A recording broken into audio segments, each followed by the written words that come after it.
Oh, I'm getting so many hugs here.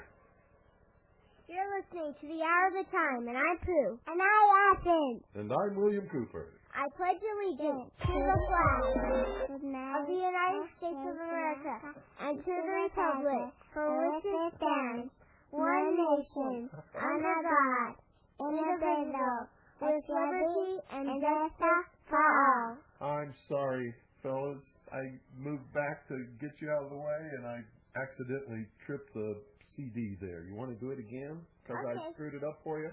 Okay. I'm so sorry. I apologize. It's all right. So you ready, Ellie? Yeah. I pledge allegiance to the flag of the United States of America and to the republic for which it stands, one nation, under God, indivisible, with liberty and justice for all.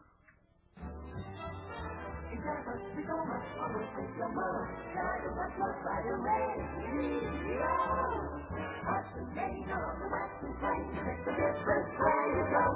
Cinderella and the Bella have the party lights down low. Listen to the radio. Love is on the air tonight, and it's on a coast-to-coast lookout. Love is everywhere tonight. You better look at ODS, look out. Each station throughout the nation will have a song coming through. So listen, network, the major network will fill your world for you. You should never think what a mix for song is not of your alley. You might sound like Green to her. I suppose she likes Rudy Valley. It's so true, come on now, you know you tell her better than you. What you do, yeah, you know it's right on the air tonight.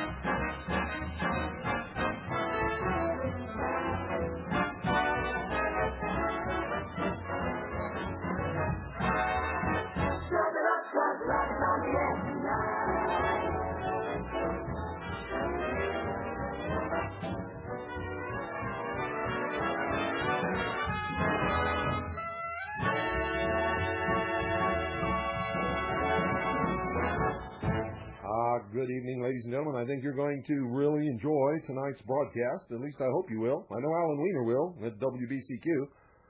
And I think people all over the world are going to like this broadcast because Jack, the giant killer, has won again. It's just incredible. And what I'm talking about is low power FM broadcasting has won again. You see, once people began to really listen to what I've been telling them over the last, 7 years or so, they stopped fighting the battle on the wrong grounds and began to challenge jurisdiction, and as soon as they started doing it, they began to win. You see, when I first started telling people about the true jurisdiction of the federal government and began to get them to stop repeating what they've heard all their life and get a copy of the Constitution and read it, but not just read it, really read it, study it, and then go to the law. Read it, break it down, make sure you understand the meaning of the words in the law and not in your community, because the meaning is different. Do the research. If it says, those made liable under this statute, such and such, capital A, are supposed to do this, this, and this, don't assume that you're made liable. Go to uppity-ump, statute, capital A, and read it. Because 99 times out of 100, you'll find that you are not made liable. And if in there's a reference to somewhere else, go there. Don't ever stop until you hit the end of the trail. And what you will find will amaze you. You're going to discover that the people who have been hired and trained to enforce the law in your town don't even know what it is. I'm talking about your sheriff's department and the police. They don't even know what the law is. All they know is what they've been told. They've never got in the books and researched it. They're just doing their job. I'm just doing my job. Yep, just doing my job. Well, the truth is they're not. They were hired to enforce the law, not what somebody told them, not what they were taught to believe all their life, not what some political hack wants them to do, but enforce the law. The supreme law of the land is the Constitution for the United States of America. It grants very, very few, very limited powers to the federal government. It severely restricts the federal government. All other powers, all other rights, not specifically delegated to the federal government nor prohibited to the states or to the people, rest with the states and with the people. It's an incredible document that our founding fathers wrote. It is not out of date. It is not some old antique thing that can't understand the complexities or fit in with the complexities of the modern times. It is a living document. Living. Which means if we want to change it, we can, but only according to those specific methods of change which are outlined within the document itself. The people of this nation have chosen not to change it very much over all of the years of its history, and what a wise decision that is. You're going to be amazed at what you're going to hear tonight. I'm just happy. You know why? Because I brought it all about. Actually, I didn't bring it all about. The founding fathers did. And up until about 100 years ago, everybody in this country knew and understood the law and the restrictions upon government. All I did was rediscover it and tell my audience. And I did that, folks, way back in one of the first months of 1993. Actually, I think it was, I began this broadcast May the 4th, 1992, and it was shortly after that we did the broadcast with Bill Dugan, where I outlined to the world how to properly fight the battle against the Federal Communications Commission so that you can own a low-power FM broadcasting station in your state. You see, the Constitution only grants power to the federal government for certain specific things, one of which the FCC comes under, and it's the only one that it comes under. It is the power granted to the federal government to regulate interstate and foreign commerce. Interstate and foreign commerce. It does not grant to the federal government the power to regulate intrastate matters of any kind, including commerce, including the BATF, for example. If you wanted to manufacture firearms and ammunition inside your state and sell it only and totally within your state, not for export to any other state, they have no power to regulate you or tell you how to do it or to regulate who you can sell it to or anything else. You see, their power only comes under interstate and foreign commerce and a few other things. But folks, get a copy of the Constitution and read it. Article 1, Section 8 is where it spells out most of the limited powers granted to the federal government There are a couple of others in other articles, but not many. The powers are severely limited and restricted only to certain areas, certain jurisdictions, and certain specific things. And you've got to learn that. If you don't, you're just always going to be somebody's victim. And by golly, if you aren't figuring that out yet, you soon will. Here comes Hudson. Here comes Hudson. Time for you to step into a beautiful new horizon.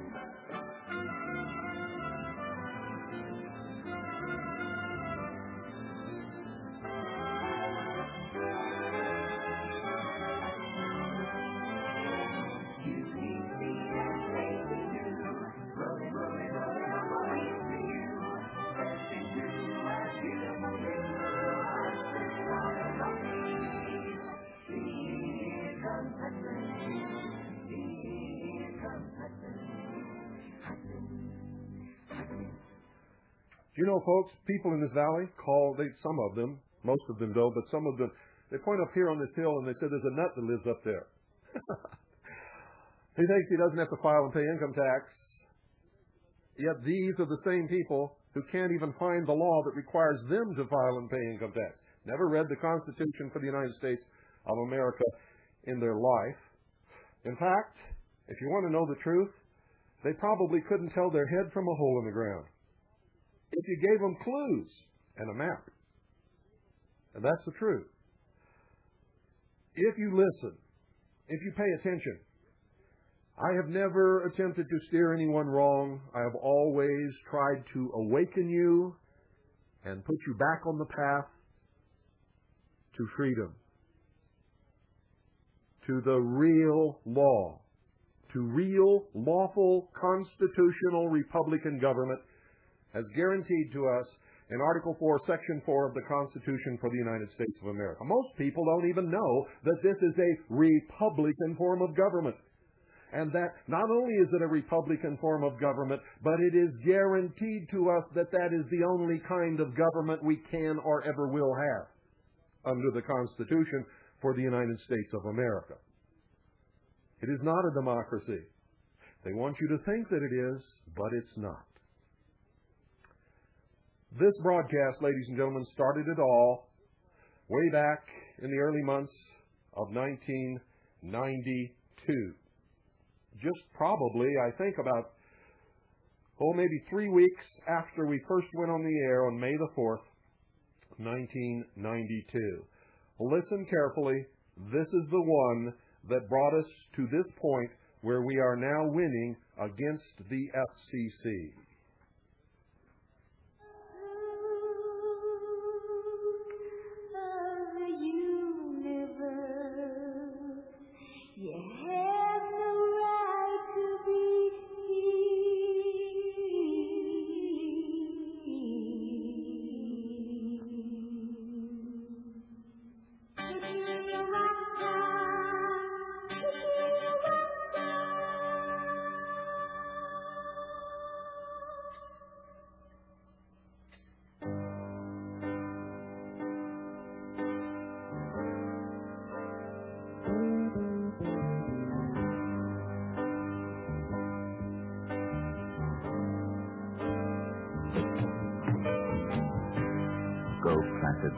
Amid the noise and waste, and remember what comfort there may be in owning a piece thereof.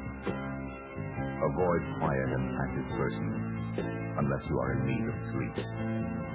Rotate your tires.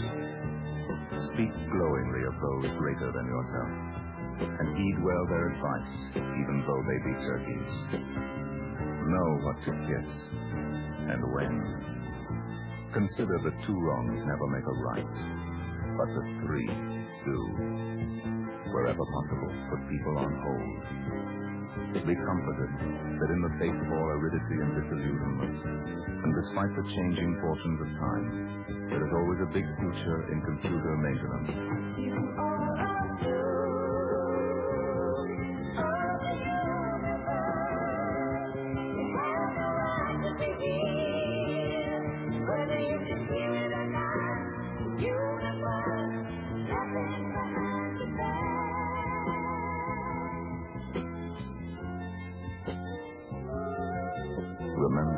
that love.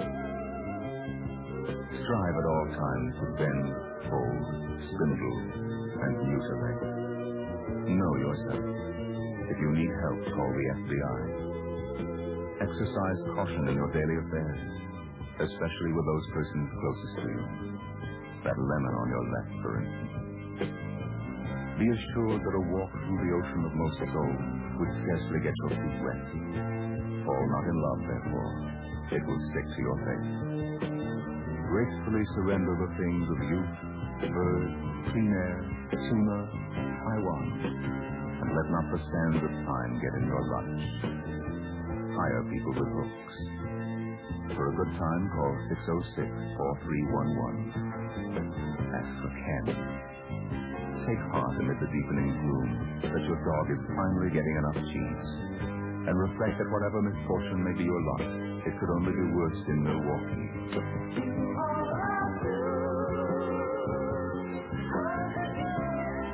You are a fluke of the universe. You have no right to be here. And whether you can hear it or not, the universe is laughing behind your back. Therefore, make peace with your God, whatever you conceive him to be, the hairy thunderer or cosmic muffin. With all its hopes, dreams, promises, and urban renewal, the world continues to deteriorate. Give up. You are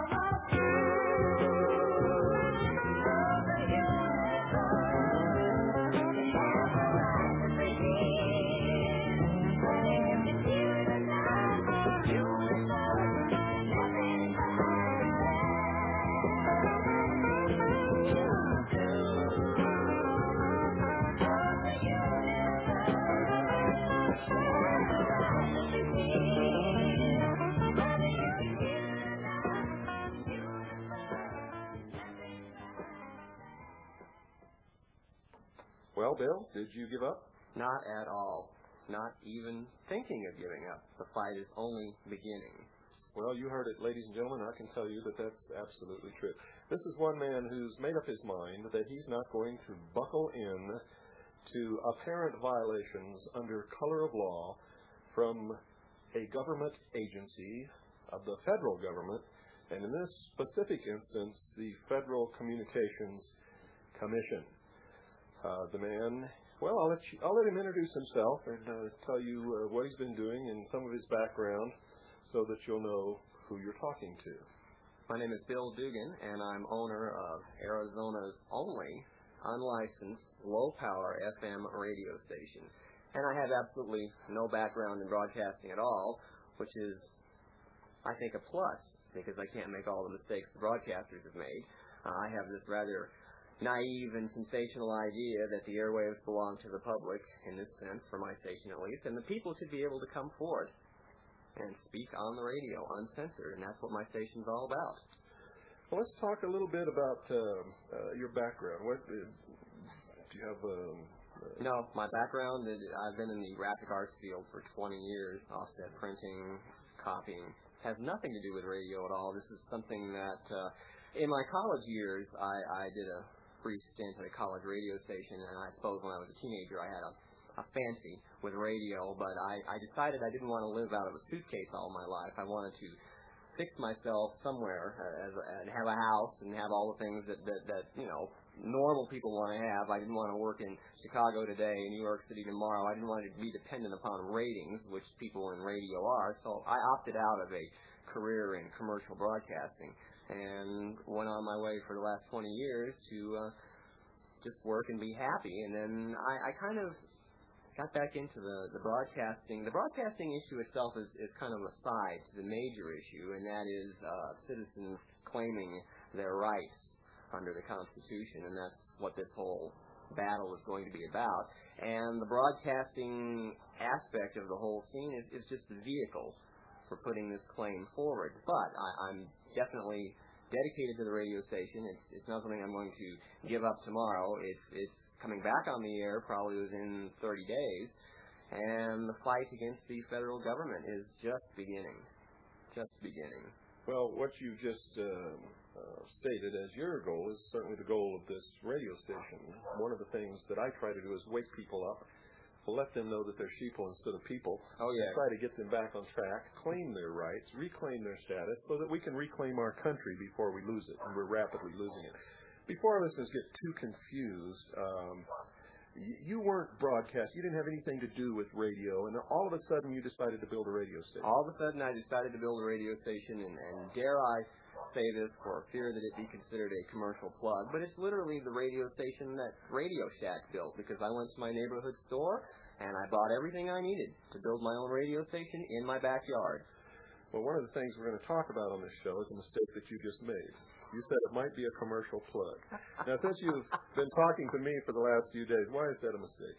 Because the crux of this issue has to do with interstate and intrastate commerce, and whether the federal government has the authority to regulate a wholly intrastate radio station. Also, previous to this, you and other people like you who dabble in radio and low power stations and things like that, call yourselves traditionally pirate radio. I have shied away from the word pirate from the beginning because it definitely has a negative connotation, and it is an uphill battle to fight this, because in the news media reports on my station, the word pirate is the first thing that pops up, and no matter what you do to try to get them to abandon that term and go after low power FM broadcaster or even unlicensed broadcaster, I have no problem with that. They like the word pirate, the media does, because it's catchy, but I've recently made a discovery about the word pirate, and that is the legal status of that word. I've been labeled now a felon by everyone who's called me a pirate, and I think I'm going to have some fun with that. Yes. Under the common law, which the legal system of this country is based upon, if you do not claim your right, you do not have that right. Correct. So when you allow these media, newspapers, television, radio, whoever it is calling you a pirate radio station operator, when you allow them to do that, you are, in fact, by your passive consent under the law, that's what it's termed, passive consent. In other words, you did not object. Right. Therefore, by your passive consent, you're admitting that it's true under the law. You have to go after these people and sue them for libel, slander, whatever applies, because in effect they are stating in the newspaper to the community that you are a felon, a criminal under the law, by the use of the term pirate. And every radio station operator or ham operator out there who uses the term pirate to describe himself or herself is, in effect, admitting under the law that they are criminals.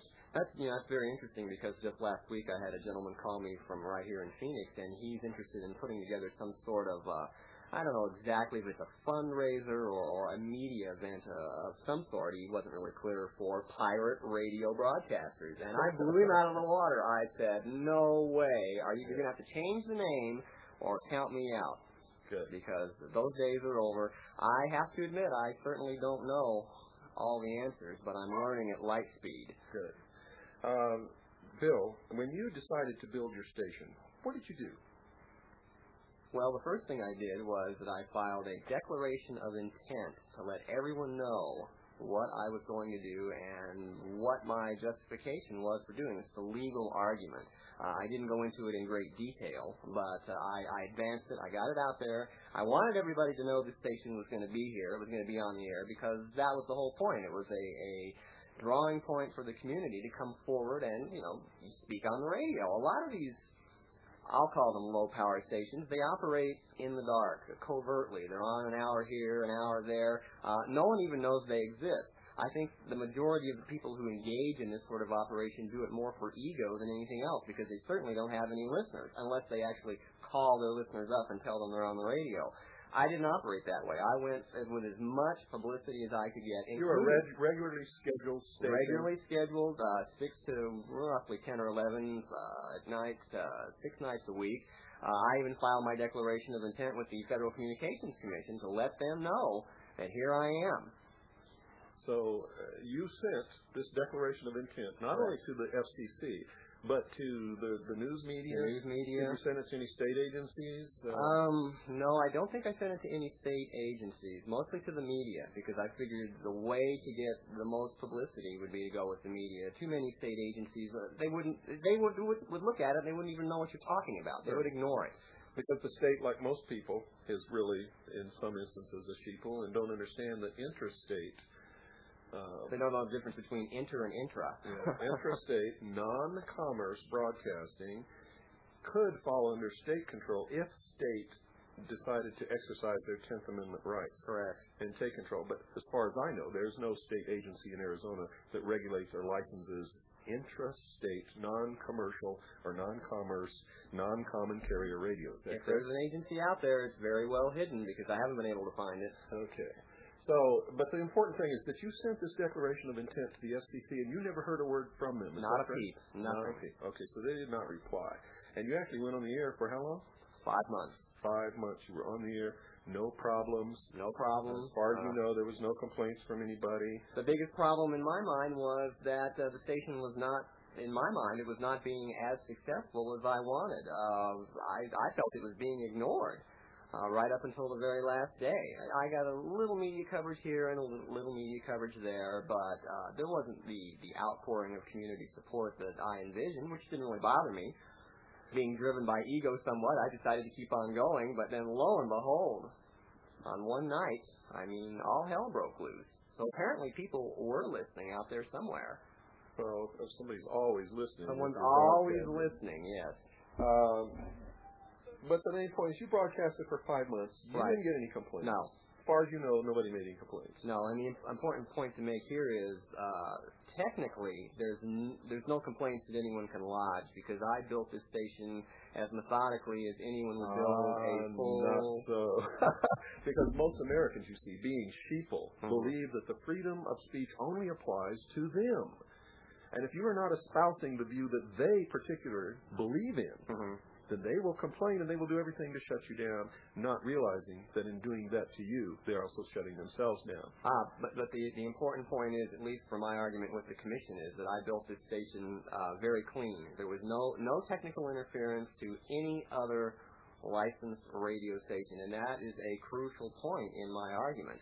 I stepped on no one, so to speak. I interfered with no other stations. I did a frequency search. I did my own engineering surveys, which kind of amazes a lot of people because there's this aura about radio out here that it's some sort of hallowed or sacred field that only these specialists know how to make it all work. And it's a nuts and bolts operation, just like a gas station on the corner or a discount store. You plug in all the parts and you fire it up. There's no mystique there at all. Anybody can do it if they just use the brains. So what happened? Well, along about the middle of March, I received a knock at the door. And lo and behold, there were 2 agents from the Federal Communications Commission.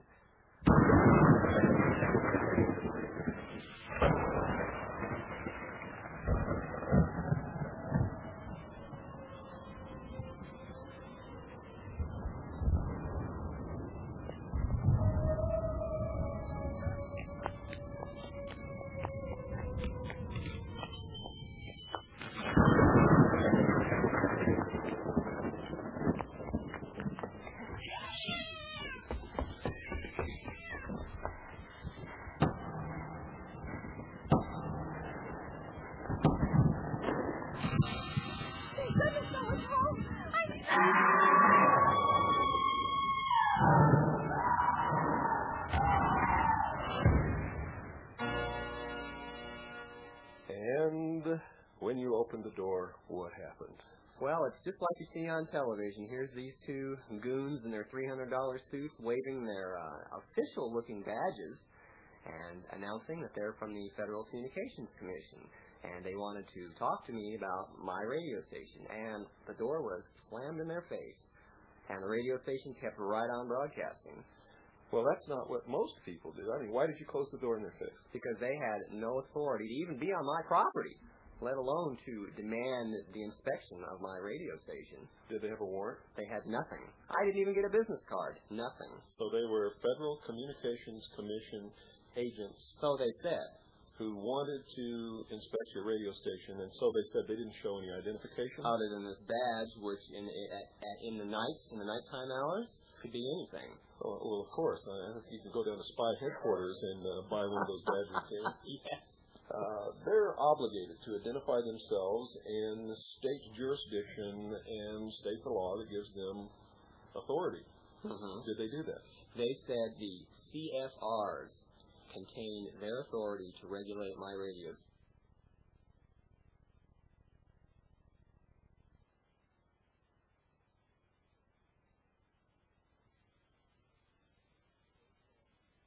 They said the CFRs contain their authority to regulate my radio station. They said, and the person who said this was Mr. John Glenn, who is a field agent from the Douglas, Arizona office of the Federal Communications Commission.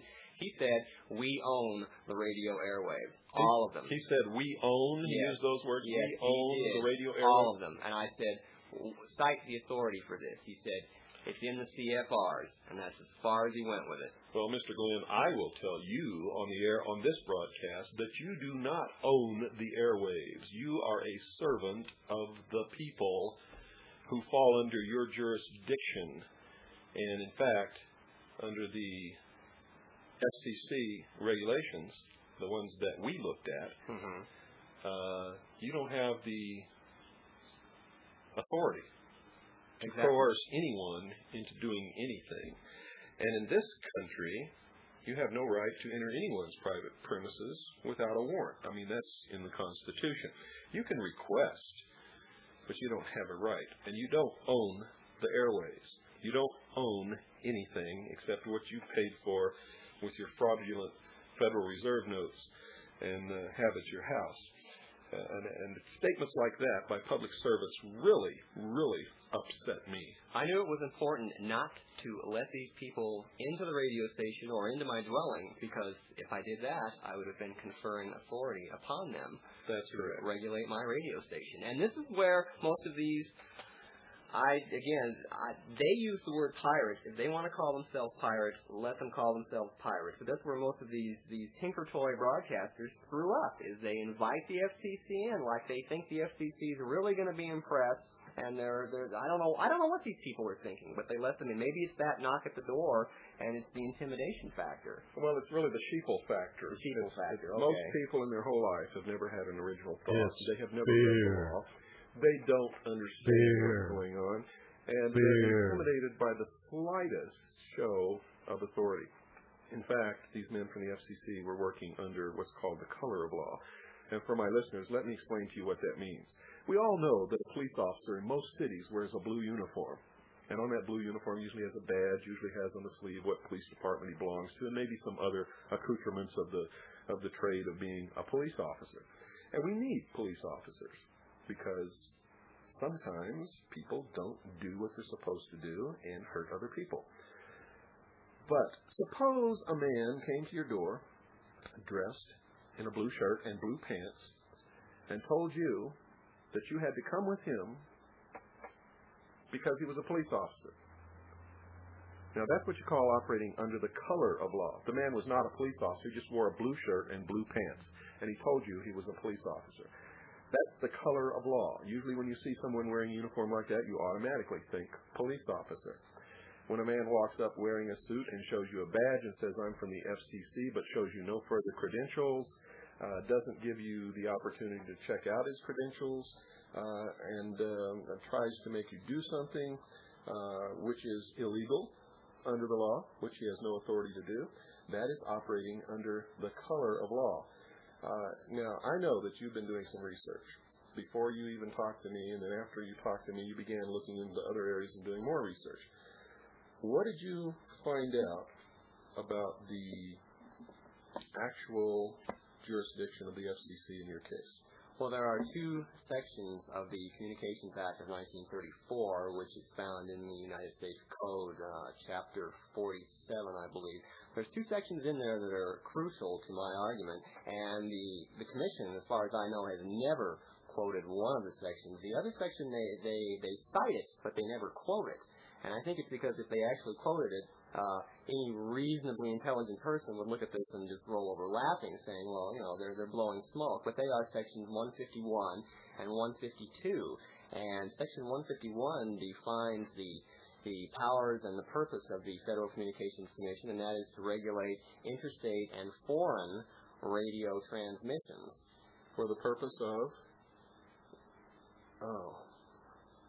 Interstate commerce. Okay, all right. Interstate I didn't see where you were going. Okay. And the basically states within the law that they are to regulate common carriers. Common carriers, right. But the other section that they don't ever quote is section 152, which I think is 152B, which very explicitly says that the Federal Communications Commission has no authority at all to regulate wholly intrastate radio communications. In fact, that domain is left to the individual states. That's correct. The federal government has no jurisdiction whatsoever in the business within a state. Right. Unless it specifically affects commerce and interstate commerce. I didn't see where you were going a minute ago, but that's true because it invalidates my argument even further. And strangely enough, the Commission tries to use the same argument, and I don't see where they're going with it. But there have been court decisions which say that radio broadcast licensing is commerce. So there we immediately have interstate and intrastate commerce. And the only instances when a federal government agency can regulate intrastate commerce is when that intrastate commerce has a significant and adverse impact on interstate commerce. Now, distilling that all down to what it means and how it affects my radio station, if my radio station were affecting any federally licensed broadcast operation, then the Commission would have jurisdiction. But in my case, they can't make that claim because my station interferes with nothing. Where do you live in the state of Arizona? Where's your studio? Phoenix, Arizona, North Phoenix.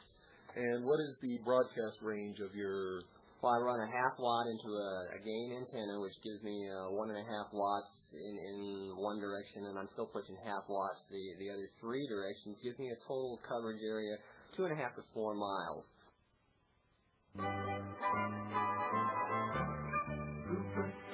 In the bottle, a barbecue Jeroboam.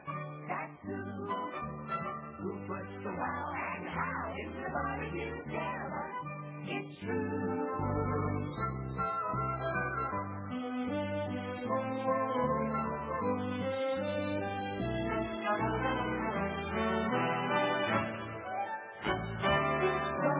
Who puts the bang in the bottle, a barbecue Jeroboam. Well, folks, you just heard just a little bit of that broadcast. I mean, that was a long broadcast, and I just played a little bit of it so that you could see what was going on. Bill Dugan actually was going to attack the FCC in court on the grounds of freedom of speech. And somebody down in Phoenix, I don't know who it was, told him to call me before he did that, and he did. This is when I lived, I don't remember where. I think it was Camp Verde or someplace else. Anyway, not here. And I did not have a low-power FM station at that time, and I still don't. It's owned and operated by our charitable trust, and actually our children's charitable trust. And Bill Dugan found our number and called me, and told me his problem. And I told him, no, don't you dare go against the federal government on the freedom of speech issue, because that's not the issue. You see, Congress really does have the power to regulate interstate and foreign commerce in broadcasting. And so they do have some powers, and freedom of speech has absolutely nothing to do with it. You want to attack them on a constitutional issue that they have no jurisdiction over intrastate broadcasting, whether it's commercial or not. They only have power over interstate and foreign commerce in broadcasting. So if you're intrastate completely and you're engaged in commerce, that's fine. If you're interstate or foreign but not engaged in commerce, that's foreign too. but it is not okay to be interstate and foreign and commercial if you are not licensed. That is a no-no, a big no-no. Well, his broadcast didn't even go 3 miles from Phoenix. That's nowhere near any borders, near anything, as a matter of fact. And so I asked him to come up, and he took a couple of days and came up and spent the night with us, and we went over the constitutional issues and the law, and the United States Code, and the regulations. And when he left, he was well-versed. Just before he left is when we did the broadcast, and he was well-versed in the real points of the law, and he went back down there and gave the FCC some really bad, big headaches, and he did eventually go back on the air. I don't know how long he stayed on the air after that, or if he's still on the air or not. He may still be on the air down there in Phoenix, as far as I know, because I haven't kept track of him after he went back on the air. I never, communicated with him, and he never called me again, so I don't know what's happened. But I do know that we aired this broadcast, and I repeated this broadcast at least once or twice a year since 1992, and I've discussed the issue of jurisdiction and read the Constitution on the air. We have interviewed everybody and their brother, Lowell Beecraft, who is a very well-known and very good attorney. After some of us had found a study done in the 1950s that was ordered by President Eisenhower to determine exactly what jurisdiction the federal government had within the states, and they published this big, giant 2-volume set, and we let it be known that this thing existed. Well, Lowell Beecraft began to research to find out what's this all about, and he confirmed it. Well, first the United States government proved it in their own study, and then Lowell Beecraft confirmed that proof with his own study, and there is no doubt whatsoever about any of it. The federal government literally is limited in jurisdiction to the Federal District of Columbia, insular possessions, territories, dockyards, forts, land that they have purchased within the states, whereupon jurisdiction has been ceded by that state legislature to the federal government. And nowhere else. Literally, folks, nowhere else. Except in areas that involve interstate or foreign commerce. That's it. Period. They have some authority over piracy on the high seas. They have authority over counterfeiting and, just some other things that really do not affect people within the states. On a day-to-day basis, you have absolutely nothing to do with the federal government. They have nothing to do with you. And as far as the income tax goes, it's forbidden for the federal government to lay a direct tax upon the people within the states, regardless of what you think the 16th Amendment says. The Supreme Court has ruled that the 16th Amendment did not give Congress any new powers to tax, and ruled that the income tax is in fact an excise tax that can only be levied upon certain excisable activities, the income from which is the measurement of the tax that has to be levied. Most people are not liable in their wildest dreams to file or pay the federal income tax. And the Form 1040, ladies and gentlemen, if you do the proper research, you'll find that it's for offshore income only. That's right. So I just have to die laughing when some ignorant boob calls me a criminal because I've done the research and know what the law says, and they can't even tell me the law that requires them to file and pay income tax, and they do it every April the 15th, right on schedule, without fail. Sheeple. Bah!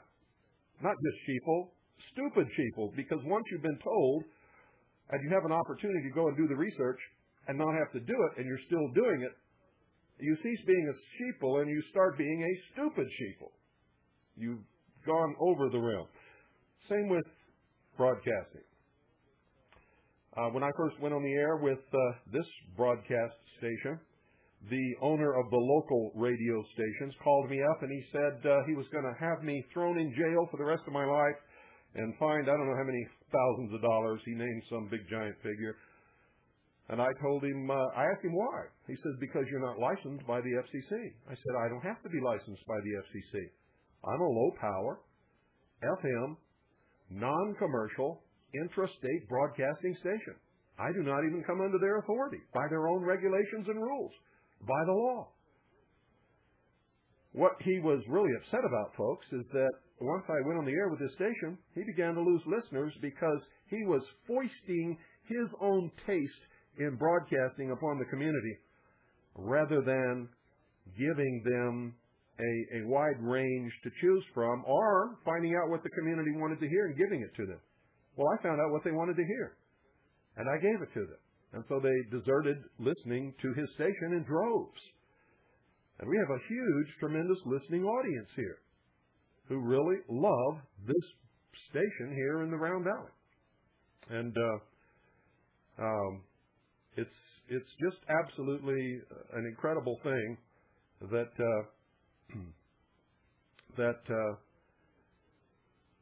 people don't understand the law, that they don't even know where to begin to look, that they think the Constitution is an outdated old document that doesn't apply anymore.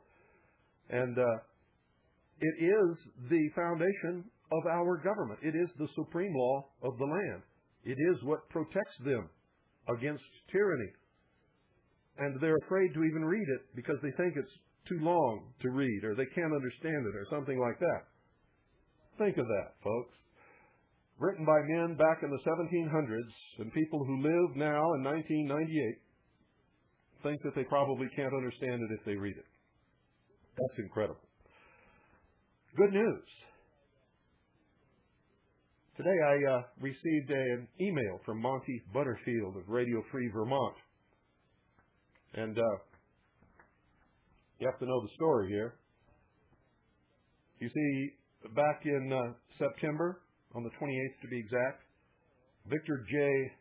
Tagliaferro of the Federal Communications Commission Compliance and Information Bureau visited Radio Free Vermont to take signal strength measurements. Mr. Tagliaferro was informed by Monty Butterfield that he was outside of his jurisdiction and that he was not to come onto the property, which he respected because he knew he didn't have the jurisdiction there, didn't have the right. But he took measurements from public property and noted Radio Free Vermont at 200 millivolts per meter. He was informed that Radio Free Vermont did not cross state lines and therefore was not under the jurisdiction of the FCC. And Monty was expecting a notice from the FCC about the visit and the signal strength test, which he was fully prepared to contest on jurisdictional grounds. The FCC has no interstate commerce jurisdiction. The FCC's jurisdiction is limited to interstate and foreign commerce only. Radio Free Vermont does not cross state lines, does not interfere with airplanes or marine vessels under federal jurisdiction or any commercial broadcasting station. And so Monty didn't wait. He mounted an opposition right away. He mounted a lawful written challenge to the jurisdiction of the FCC, delivered it to the FCC, and gave them a time limit in which to answer.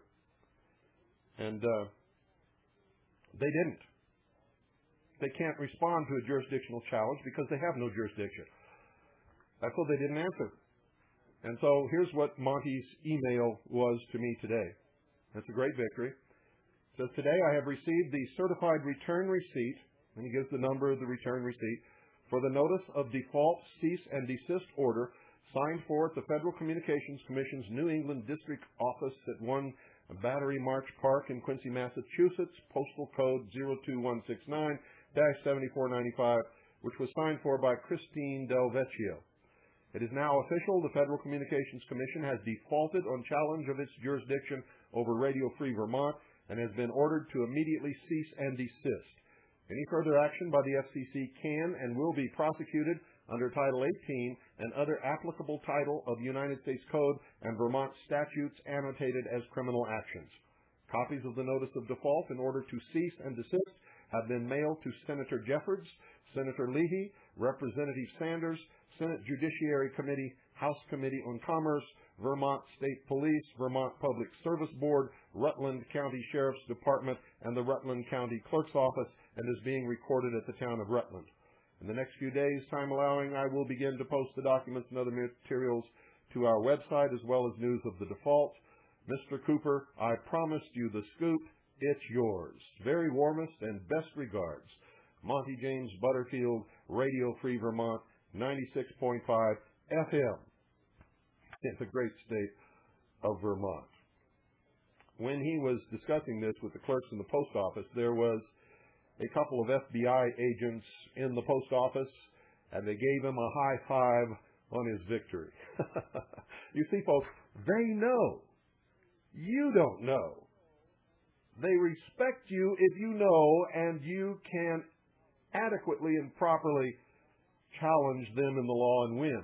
If not, they will walk all over you. They will trample you in the dust. They will imprison you, and on many occasions they will even kill you because you're ignorant. And that's the truth.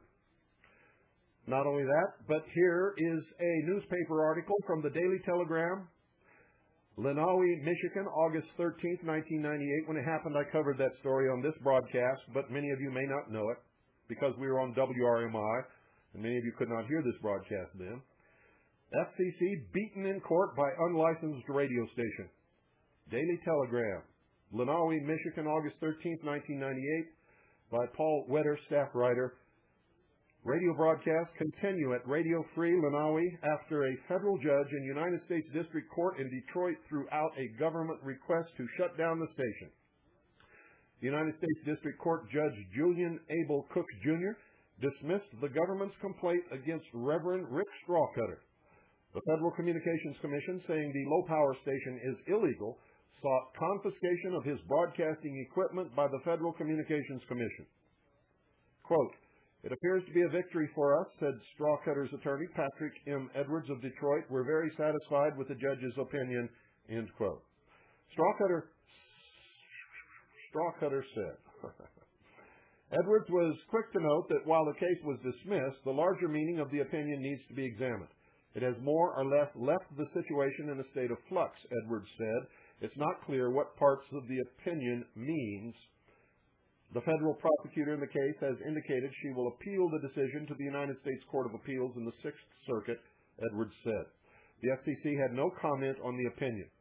"I think it's safe to say they were not very happy with the results," Edwards said. To attempt to get the radio station off the air, the FCC will likely seek an injunction. But a jurisdictional question must be resolved first, Edwards said. "We want to get to the First Amendment question that the FCC is violating First Amendment rights of micro-broadcasters by refusing to issue licenses to them," Edwards said. The FCC is doing everything they can to avoid that issue. On June 16th, a U.S. District Court judge in California upheld the licensing authority of the FCC and issued an injunction against unlicensed broadcaster Stephen Dunifer that silenced Radio Free Berkeley. According to court documents, Dunifer argued that the Commission's rules for obtaining a license were unconstitutional and violated his First Amendment rights. The court rejected the claims. That's why, folks, I told you that's the wrong argument. The right argument is jurisdictional, and you cannot lose if you present it in the proper manner using the proper law. On June 25th, a United States District Court judge in North Dakota rejected constitutional arguments and objections to the FCC's handling of licensing procedures by an unlicensed micro-broadcaster. In making the decision, the judge cited the Dunifer case as a precedent. Edwards said the Dunifer case did not directly take on the First Amendment issue. "We feel confident that if we get to the First Amendment question, we will win," Edwards said. In the meantime, Strawcutter said he will keep the 95-watt FM station on the air while the legal process continues. He remains optimistic about his case. "The judge refused to order us off the air, and we're encouraged by that," Strawcutter said. His argument was on jurisdictional issues. Mark Allen of North Valley Radio 105.1 tells Radio Free Vermont News that he spoke to Strawcutter, who claims that the judge said some interesting things along the lines of the government's arguments being without merit and amounting to nothing but smoke and mirrors. The federal district judge is a former NAACP attorney, and he is retired. Strawcutter's attorney, an atheist by claim, says Strawcutter's God was looking out for him. The case went to the best judge it possibly could. The judge is known not to be a rubber stamp for the government, and since he's retiring, he's got no apple to polish. He knows the check is going to be there anyway. So that's two recent victories, ladies and gentlemen, and if you stick to the jurisdictional issue, and if you are operating your radio station low power and in the proper manner and are not engaged in interstate or foreign commerce, you will be okay in the long run if you stick to the real law. Remember, ladies and gentlemen, the Constitution gives the government the right for interstate and foreign commerce, but does not give them any authority whatsoever over intrastate broadcasting, whether you are engaged in commerce or not. And for an even bigger revelation, look up the definition of state, United States, etc. You'll be amazed at what you will find. And make sure it's the legal definition, not Webster's Collegiate Dictionary. Good night, folks, and God bless each and every single one of you.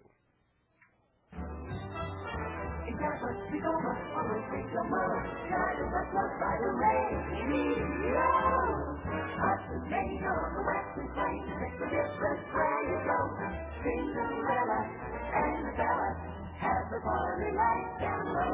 Listen to the radio. Love is on the air tonight, and it's on a coast-to-coast hookup. Love is everywhere tonight. You better look, you know the S will come. Each station to us the nation will have a song coming through. So if your network, the major network, will fill your room for you. You never came for her, it's the song is out of your alley. You might sound like Green to her, but suppose she likes Rudy Valley. It's so true, it's the most happy luck you ever better than you. Why should you care? As long as love is on the air tonight.